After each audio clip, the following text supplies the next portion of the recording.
కాకినాడ భానుగుడి సెంటర్లో వినూత్నంగా ఏర్పాటు చేసిన బెల్లం గణపతి విగ్రహం భక్తులను ఆకట్టుకుంటోంది. 1 టన్ను బెల్లంతో రూపుదిద్దుకున్న ఈ గణపతిని చూడడానికి భక్తులు అధిక సంఖ్యలో తరలివస్తున్నారు. గణపతి నవరాత్రి మహోత్సవాలను పురస్కరించుకొని బాల గణపతి భక్త బృందం ఆధ్వర్యంలో బెల్లంతో ఈ ప్రత్యేక గణపతి విగ్రహాన్ని రూపొందించారు. దిమ్మలతో చేయబడిన ఈ విగ్రహం ఆకర్షణీయంగా ఉండడంతో భక్తులు మండపం వద్దకు చేరుకొని పూజలు, దర్శనాలు చేస్తున్నారు. ఈ సందర్భంగా నిర్వాహకులు నర్ల శ్రీనివాసరావు మాట్లాడుతూ వచ్చే నెల 4వ తేదీ వరకు మహోత్సవాలు అంగరంగ వైభవంగా కొనసాగుతాయని తెలిపారు. ప్రతిరోజు భజనలతో పాటు సాంస్కృతిక కార్యక్రమాలు కూడా నిర్వహిస్తామని అన్నారు. ఈ కార్యక్రమంలో బాలగణపతి భక్త బృందం సభ్యులు చింతపల్లి గణేష్, గుటాల సూర్యప్రకాష్, ఒగ్గిరాల పెదకాపు, ఉంగరాల దుర్గారావు, ఇంటి సురేష్, గాజుల అమ్మిరాసు, వీరబాబు, శ్రీపాల్ జైన్ తదితరులు పాల్గొన్నారు.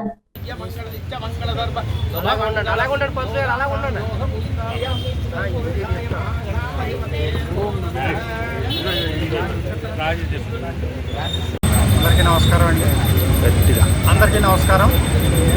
అందరికీ కూడా వినాయక చవితి శుభాకాంక్షలు. ఇక్కడ 1981 నుంచి కూడా ఇక్కడ గణేశోత్సవాలు చాలా ఘనంగా జరుగుతున్నాయి. మొదటగా ఇక్కడ డాబీ మేస్త్రి సంఘం, అలాగే లారీ యూనియన్ సంఘం, వర్తక సంఘం వారు చేసేవారు. ఇప్పుడు కొంతమంది సభ్యులందరూ మారి కొత్తగా కమిటీ సభ్యులు కూడా వచ్చారు.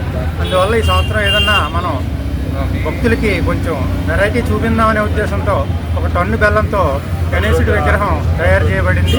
భక్తులందరూ కూడా ఇది ఏ విధమైన పొల్యూషన్ లేకుండా ఉంటుంది, బాగా చేస్తున్నారని అందరూ అంటున్నారు.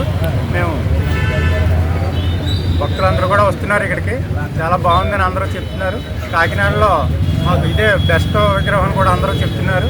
అందరికీ కూడా శుభాకాంక్షలు. అన్నమానం ఎంతమందికి పెడుతున్నారండి? మనం ఒక 4000 మంది ఇక్కడ 5వ తేదీన బ్రహ్మాండమైన అన్నదానం జరుగుతుంది. ఇక్కడ సుమారు ఒక 4000 మందికని మేము ప్లాన్ చేసుకుంటున్నాం. ఆ భగవంతుడు మీ అందరూ చందాలు ఇచ్చి సహకరిస్తే ఇంకా ఘనంగా చేయాలని అనుకుంటున్నాం.